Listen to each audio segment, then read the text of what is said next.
Welcome back to the Stoop, everybody. It's your boy Lolo. We got Mark and we've got Chris back here to talk about his team, Liverpool, with that abysmal draw to Manchester City. But before we get started, don't forget to like and subscribe and click the bell. It'll feel good. All right, let's get started. Chris, 1-1 draw. The top two teams in the world, according to some people, but the top two teams in the Premier League, the two most likely to win the title. Do you think a 1-1 draw is a fair result? Yeah, I think it's a fair result based on how the game went. I think Liverpool will think of it as an opportunity missed. You don't get to play Man City a lot with Aguero not in. Yeah. So, you got to take your opportunities to beat them when they're missing who I think is obviously this season is maybe their most important player. I think City's got 10 goals in 8 games. They usually have like 40 by now. Yeah. And the way everyone else seems to be scoring in the Premier League, it's a little befuddling that they're having so much trouble putting the ball in the back of the net. Well, I would say Klopp was right there with you, going, let's do it, and he put in a front 4. Everyone's saying how, Jota's going to take Firmino's job, and Klopp is like, watch this. It was pretty Boom. ballsy. Yeah. And I was excited when I saw the lineup. You guys are fine. Yeah. I was excited when I saw the lineup because I was like, okay. And you saw Firmino was excited too. Firmino came out doing his like leaping and jumping and trying to score. It's something that I wanted as well. Get maybe Jota and that striker and Firmino in behind. But the truth is, I think it kind of kept Robertson and Trent Alexander Arnold from going as far forward as they normally are. Exactly. And they are really our most creative players. Is it addition by subtraction, subtraction by addition? I don't know what the phrase is, but they looked a little bit off. Yeah. And I really think they need to start a week with just Jota and playing in Firmino's role in the Premier League. They did it in the Champions League, and Jota had a hat trick against Atalanta. So, I love Firmino, and he brings a lot. He's kind of like almost like a box to box forward. He brings so much energy. But right now, it's a high scoring league, and I think the goals that Jota brings are more valuable right now than what Firmino brings box to box. Well, let me ask you this. So I keep hearing that, like, Jota in for Firmino, he scores all the goals. Firmino works for you guys because he's not a goal scorer. Like, you don't need Firmino to score goals. If he scores 0 goals in a season, he can still have a great season. You have 2 of the most prolific goal scorers in the league. Those guys need to score goals. So bringing Jota in, I just don't think you need to put the pressure on him to score goals. He needs to be a creative centerpiece. Am I wrong? I don't know. I'm an Arsenal fan, so I don't know shit. He might be pound for pound the best finisher we actually have. Salah is a volume shooter. Really? Mane, to a degree, is a volume shooter. I think in a different season where there's a lot of mistakes going on across the board. So many teams are scoring 4, 5, 6, even 7 goals a game. I think this year goals are more valuable than keeping them out of the back of the net. With Van Dijk out, there's really nothing we can do. We're going to leak goals. I think we're going to have to win more games, 3-2, 4-3 than we would have with Van Dijk in. Mm-hmm. Especially now with Trent out, we're going to lose some of that creativity for 1 or 2 months. He is out until December. Now, I don't know what that means. Does that mean that he's out until mid-December, the end of December, the first week of December? Not really sure. What is it? It's a calf injury, back calf injury. But he's going to be out for a while. Who replaces him? See, there's a few options. I think Milner's probably going to play in there. Fabinho was a right back at Monaco for a number of years before he moved into defensive mid. But frankly, we kind of need him as center back cover with Van Dijk out. So I think you're going to see Milner there. I think you might occasionally see Gomez move to right back and Fabinho in at center back.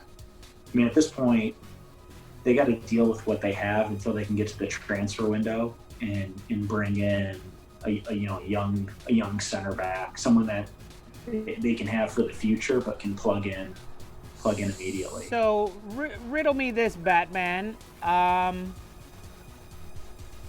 about Shaqiri? Just throw Shaqiri back there. He's going to get you the crosses that Trent does, and he will play as good a defense as Trent has been playing this year. So, because he's been terrible. Even though he's primarily left-footed, he's got a pretty good right foot as well. It's not a bad idea. Maybe if we went to like a 3-4-3, maybe he could play that wide role. I'm just thinking about 2 weeks from now. I think we're playing against Leicester, who's top of the league. Can I see Shaqiri like stopping Jamie Vardy from doing what he's going to do? Probably not. But who can? I think against teams. I mean, who can right now? Like, seriously, Vardy's doing whatever he wants. Yeah, there's a lot of talk about with VAR that strikers like Vardy would struggle because VAR would catch them offsides all the time, and he's just so good at timing that run and he physically beats people multiple times in the past 2 weeks. Or 3 weeks, going back to even Arsenal, seeing the ball drop in, and both players are there, and somehow he ends up with the ball. I'm like, yeah, he's got a nose for it. He's good. He's very good. He's got a great touch on the ball. But he's going to benefit from VAR, from all these penalties. I think Leicester has like 8 penalties right now, and the next closest is 3. So that's a little, I don't know how that, anyway. Speaking of penalties, should we talk about this handball penalty that, was on Gomez, I've always loved DeBruyne. We make fun of him because he can't tan, but he can do everything else in the world. And I thought, what a class act, this fella. He sees that it shouldn't have been a handball. And so he goes to kick. He sees Alisson going the wrong way, and he goes, dude, and he just kicks it out of bounds. What a class act, that guy. What a gentleman, that guy. What a stand-up. I have to think that that's what happened, because the dude... I could have kicked the penalty better. I could have kicked the penalty better. The dude doesn't miss, so... I was 1,000% certain that was going to the back of the net. The way that he hits passes from like 40 yards that no one in the world can hit. On the run-up to the ball, Alisson was already on the ground going the other way, and he was like, oh, don't do that. And he just kicked it. I thought, what a classy fella, this guy. What were your thoughts on the call? Because the call was garbage. Gomez was call was garbage. I think Gomez is far enough to get his arm out of the way. That's the thing. If you compare the two calls, that to the Wolves call, for Wolves it's 1 foot away, and super slow-mo, he still is starting to do this to move out of the way. And his hand is there, and it gets it. This one I thought was closer to, like, if you called the Wolves one, you have to call this one. He's far enough away, and it's not like he's reaching for the ball, but he's not making an active get out of the way. So, I mean, letter of the law, it's a handball.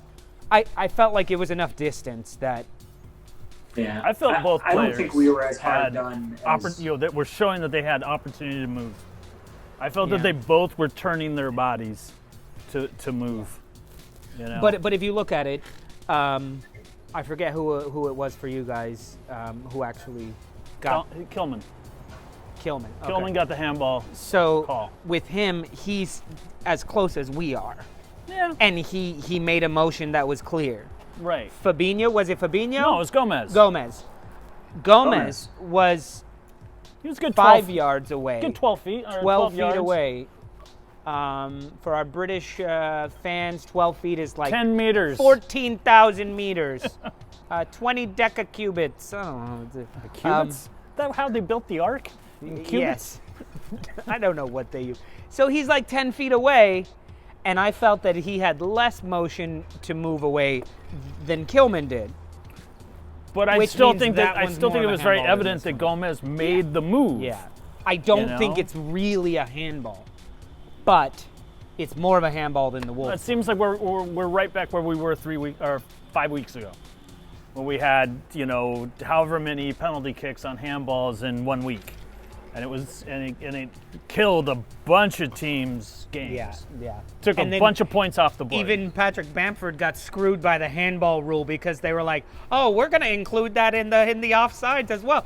Because if I were Patrick Bamford next week, or the week after, I would score a goal with my bicep on purpose and be like, "What?" But you hear what Klopp said? Yeah, Klopp's like, I can't wait for the first person to score with their armpit. Yeah, and watch them call it a handball. Just watch them call it a handball. Burn it down. Burn it down. I hate to make a recommendation based on how American sports does it, but I'm okay with VAR and reviewing the play. Get rid of the line. Get rid of the lines. Get rid of the exactness, and you should only be able to overturn something if it's a clear and obvious error. Like this. First of all, they don't have the equipment to really draw these lines as precisely as they appear, on television right now. So someone is still dropping that line on there. It's not a computer dropping that line. You got to get rid of it. I don't know, but that we talked about that in another episode. But here, do I think that was a handball on Gomez? I think it's a harsh handball. But if you're calling all these other ones, I mean, Wolves are probably sitting at home watching that going, "You better call that a handball. You better." I gotta say, I thought it. I definitely thought it. Right? I hate that this tiny, minute call that's made with it's a handball. That it can end the game. It can. It's so stupid, and points are won and lost on it because it's a penalty. I don't know. Now we're changing all the rules. I just would like to watch a game of football where you're like, "Damn, that was a good goal." I just want to celebrate. I want to be able to celebrate a goal and not have to wait to and not have it be scrubbed, or not just have it be wait. You just have to wait, and then you're going, "Yay!" I don't know. Look, I think either way, it was a good match. It was very entertaining for the entire first half. But first half was phenomenal. Second half was boring as hell. The second half, I was so boring. I was going, okay, they're saving it. This is going to be a killer last 20 minutes. And it was like, okay, this is going to be a killer last 15 minutes. This is going to be a killer 10. Wow, the stoppage time is going to be amazing. Gabriel Jesus, did he mean it? I think he did. I think he meant it. Do you know the goal, the Jesus goal? Oh, the little clip. Come on through. The little clip that he his little backwards pass to himself. That was tight. That was tight. I think he did mean it because, as the commentator said, he shifts his weight, and they showed it so many times, and he does shift his weight rather than it just glancing off his feet and, oh shit, my ball went that way, I gotta follow it. I think he meant it, but I think he was surprised that it worked. Yes. I think he was surprised that it worked. I think we would have seen more of him trying to find the ball, but he did it going, and it was like, oh, there's the ball. It was a very fluid moment. And it was very fluid. It was quality, man. We'll be back next week to look ahead to Liverpool-Leicester, battle of the top there. So hopefully you guys can smack them around, put them back in their place. That would be very nice. All right, man, stick around for some stoppage time. Thank you, Mark. Thank you, Chris. And thank you, everybody, for watching. Don't forget to like and subscribe and click the bell. All right, see you on the next one.